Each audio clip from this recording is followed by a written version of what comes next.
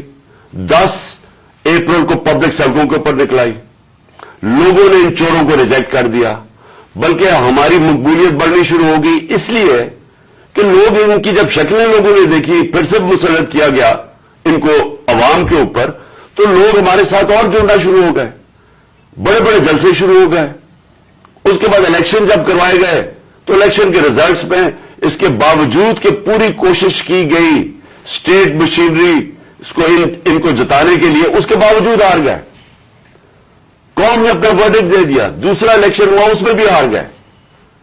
لیکن مجھے جو افسوس کی بات ہے کہ بجائے ایک سمجھے کہ جناب جنرل باجوہ آپ نے غلطی کر دی ہے، آپ کو عقل کل تو نہیں ہے، آپ دیکھ رہے ہیں کہ لوگ کدھر کھڑے ہیں.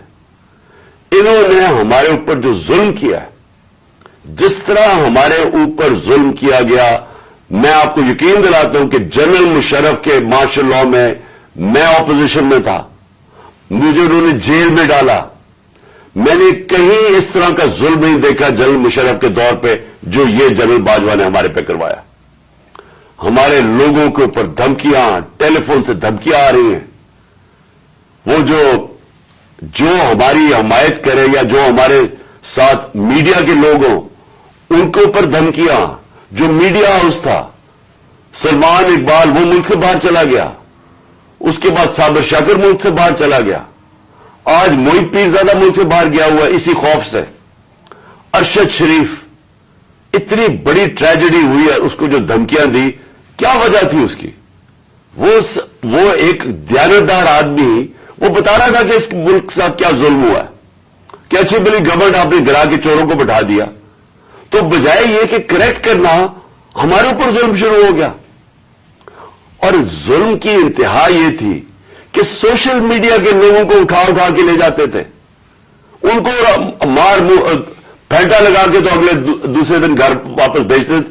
دھمکیاں دیتے تھے کہ آگے سے کیا تو یہ ہوگا.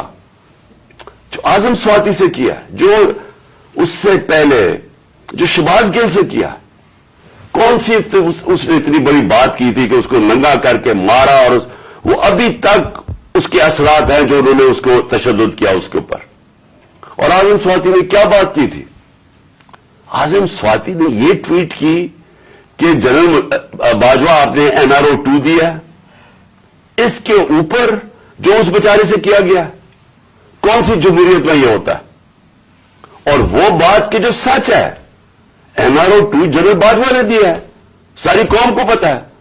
مجھے پتا ہے کہ میں جب کہتا رہا، جب میں گورنمنٹ میں تھا، میں جنرل باجوہ کو کہتا رہا کہ یہ 30 سال سے چوری کر رہے ہیں، ان کے اوپر کرپشن کیسز ہیں، نیب آپ کے نیچے ہے، آپ نیب کنٹرول کرتے ہیں، میرے نیچے ہی نہیں ہے، کیوں نہیں ان کے کیسز آگے بڑھاتے؟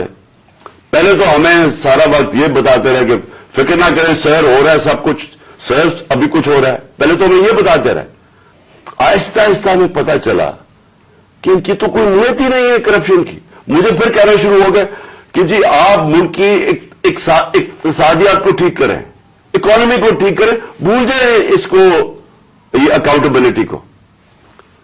کبھی کوئی مہذب معاشرہ یہ اجازت دیتا ہے کہ بڑے بڑے لوگ جو اربوں روپے کی چوری کریں، آپ کہ ان کو بھول جائیں، ان کو NRO دے دیں، اور آپ چھوٹے چھوٹے چوروں کو پکڑنا شروع کریں اور سمجھیں کہ آپ کا ملک ترقی کر سکتا ہے؟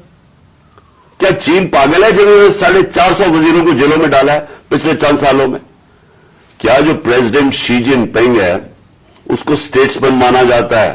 اس نے وہ کام کر دیا جو دنیا میں کسی نے کیا ہی نہیں ہے. 70 کروڑ لوگوں کو اس نے غربت سے نکالا ہے چائنا میں پچھلے 30 سالوں میں. وہ اس کو کیا ضرورت پڑی ہے کہ جو کرپٹ منسٹر ان کو پکڑے، ان کا احتساب کرے؟ کیونکہ کوئی معاشرہ بھی کامیاب نہیں ہو سکتا جب تک رول آف لا نہیں ہوتا، جب تک انصاف نہیں ہوتا، جب تک آپ بڑے بڑے لوگوں کو، جو اصل تو نقصان ملک کو بڑے چور کرتے ہیں، آپ ان کو پکڑ نہیں رہے اور آپ کہیں گے کہ نیچے سے یہ بیچارے چھوٹے چھوٹے لوگوں، پٹواریوں کو پکڑتے رہے. اور یہ ہمارے سامنے ہوا. شہباز شریف کو بچایا گیا، اس کو اوپر اوپن اینڈ شٹ کیس تھا، اس کا 16 ارب روپے کا یہ جو FI کا کیس تھا، اس میں تو کوئی شک ہی نہیں تھا. اور اس کا جو بیٹا باہر بھاگ گیا, آج جو سلمان شہباز واپس آیا ہے, وہ کیوں باہر بھاگا تھا؟ جیسے ہی ایف آئی اے نے اس سے سوال پوچھا کہ جناب بتائیے مقصود چپڑاسی اور نوکروں کے پاس اربوں روپے کدھر سے آئے, وہ ایک دم ملک سے باہر بھاگ گیا. اور اس کو ان ساروں کو واپس لایا جا رہا ہے. کیا ہوا؟ اس میں کوئی شک ہے کہ NRO-2 دے کے اس سارے ملک کا ایک جنرل مشرف نے نقصان کرایا تھا NRO-1 کا. اس ملک نے بھاری قیمت ادا کی اس کی, 4 گنا زیادہ ہمارا قرضہ چڑھایا انہوں نے 10 سالوں میں لوٹ مار کر کے. اب پھر جب ان کے اوپر کیسز تھے 1100 ارب روپے کے کیسز ہیں, وہ انہوں نے پھر ان کو NRO-2 دلوا دیا. تو کون تھا اس کا ذمہ دار؟ کس نے یہ کیا تھا؟ جنرل باجوہ نے کیا تھا. میں آپ کو چیزیں اس کی طرف دکھانا چاہتا ہوں کہ کیسے قانون انہوں نے بنایا جس میں بچے لوگ, جس میں ہر کسی کو بچایا گیا. انہوں نے جناب نیب لا کی سیکشن 4 میں امینڈمنٹ کی, اس کے اندر یہ فیصلہ, اس کے اندر کون بچتے ہیں؟ راجہ پرویز اشرف بچ جاتے ہیں اور شاید خاقان عباسی بچ جاتے ہیں. پھر انہوں نے ایک اور کیا, بے نامی دار کی ڈیفینیشن سیکشن 5E, اس میں مریم نواز پاک ہو کے نکلائی ساری چوری سے. پھر انہوں نے سیکشن 9 جس کے اندر شہباز شریف بچ جاتے ہیں, اور اس جس کے اندر کہ اگر آپ کسی اور کے نام پہ, یعنی اگر آپ میں پرائم منسٹر ہوں, میں اپنے خاندان کے نام پہ چیزیں لوں تو اس کا مطلب کہ آپ جواب دہی نہیں ہیں. تو جو TT کے سارے کیسز تھے شہباز شریف کے, وہ اس سے پاک ہو گیا. پھر سیکشن 14 کہ آپ کو بتانا پڑتا ہے کہ اگر میرے پاس کوئی باہر ایسٹس ہوں, یعنی انگلینڈ میں میری جگہ ہو یا کوئی باہر ہو امریکہ میں ہو, تو اگر یہ پتہ ثابت ہو جائے کہ یہ میری جگہ ہے تو مجھے بتانا پڑتا ہے کہ یہ میرے کدھر سے پیسہ آیا اس کو خریدنے کے لیے. وہ انہوں نے صاف کر دیا. اب نیب بتائے گی کہ ان کے پاس پیسہ کدھر سے آیا. یعنی ہر دنیا کے اندر اگر میں پبلک آفس ہولڈر ہوں, یہ میری ذمہ داری ہے بتانے کے لیے کہ اگر میرا کوئی بڑا محل میں نے خریدا ہوا ہے, مجھے بتانا پڑتا ہے پیسہ کدھر سے آیا. انہوں نے وہ قانون ہی ختم کر دیا. چن کے آصف زرداری بھی اس میں صاف ہو گیا. چن کے وہ لوگ جو 30 سال سے اس ملک کو لوٹ رہے تھے, ان ساروں کو انہوں نے پاک اور صاف کر دیا. یہ اصل وجہ ہے مایوسی کی آج پاکستان میں. لوگ جنہوں نے یہ تماشا دیکھ رہے ہیں کہ ایک طرف قوم مر رہی ہے اس مہنگائی کے اندر اور فیکٹریاں بند ہو رہی ہیں, بے روزگاری کی قرضے چڑھتے جا رہے ہیں, ایک طرف یہ ہے اور دوسری طرف یہ اربوں روپے کی ان کی کرپشن معاف ہو رہی ہے. اور یہ بہت بڑی وجہ ہے آج مایوسی کی. اور میں نے یہ جو ہمارے پر ظلم ہوا, میں صرف اس کے اوپر آنا چاہتا ہوں کہ مجھے ایک جگہ بتایا گیا جنرل باجوہ نے کہ جی آپ کے لوگوں کے اوپر ہمارے پاس تو فائلیں ہیں ان کی کرپشن کی, ان کے اوپر فلمیں بنی ہوئی ہیں, ان کی ویڈیوز بنی ہوئی ہیں. اب میں نے ان سے بھی کہا کہ کیا یہ ہماری ایجنسیز کا کام ہے کہ ہم ویڈیوز بنائیں اور گندی ویڈیوز بنائیں یا کسی کے اوپر کوئی اس کے اوپر فائلیں بنائیں؟ کیا یہ کام رہ گیا ہے؟ کیا یہ قوم اپنا پیٹ کاٹ کے اپنی ایجنسیز کو پالتی ہے, اپنی سیکیورٹی کے لیے پالتی ہے؟ وہ تو ملک کی سیکیورٹی کے لیے پالتی ہے. کیا یہ ان کا کام ہے آ کے بتائیں کہ جناب اس کے اوپر یہ فائل ہے تو ہم نے اس کی فلانی فائل بنائی ہوئی ہے اور ہم نے اس کے کوئی ویڈیو بنائی ہوئی ہے؟ یہ کدھر ہوتا ہے؟ یہ اپنے لوگ. اچھا, اور میں کوئی ملک کا دشمن ہوں؟ 50 سال سے قوم مجھے جانتی ہے. سارے پاکستان کے ایوارڈز میں نے جیتے ہوئے ہیں, سول ایوارڈ سب جیتے ہوئے ہیں. میں سب سے بڑا پاکستان کا وہ یعنی جو جسے کہے کہ جو خیراتی کام کرتا ہے, کسی نے پاکستان میں اتنے پیسے نہیں اکٹھے کیے جو میں نے کیے. میرے اوپر ہر قسم کا گن. یہ سوچیں کہ میرا پرائم منسٹر, جب میں پرائم منسٹر تھا, میرے گھر کا فون ٹیپ کیا ہوا تھا اور وہ ٹیپ ہی نہیں کیا, اس کے بعد وہ لیکس کرتے ہیں. یہ پرائم منسٹر کے گھر کوئی یہ نہیں پوچھ رہا کہ اتنا یہ آفیشل سیکرٹ ایکٹ کی وائلیشن ہے. پرائم منسٹر کے پرائیویٹ نمبر کو ٹیپ کریں اور اس کو جا کے آپ پبلک کر دیں. یہ کہاں ہوتا ہے؟ اگر میں اپنے پرنسپل سیکرٹری, میں اپنے پرنسپل سیکرٹری سے بات کر رہا ہوں, وہ انہوں نے ٹیپ چلا دی, وہ کون کر رہا تھا؟ تو میں پھر سے ہی پوچھتا ہوں,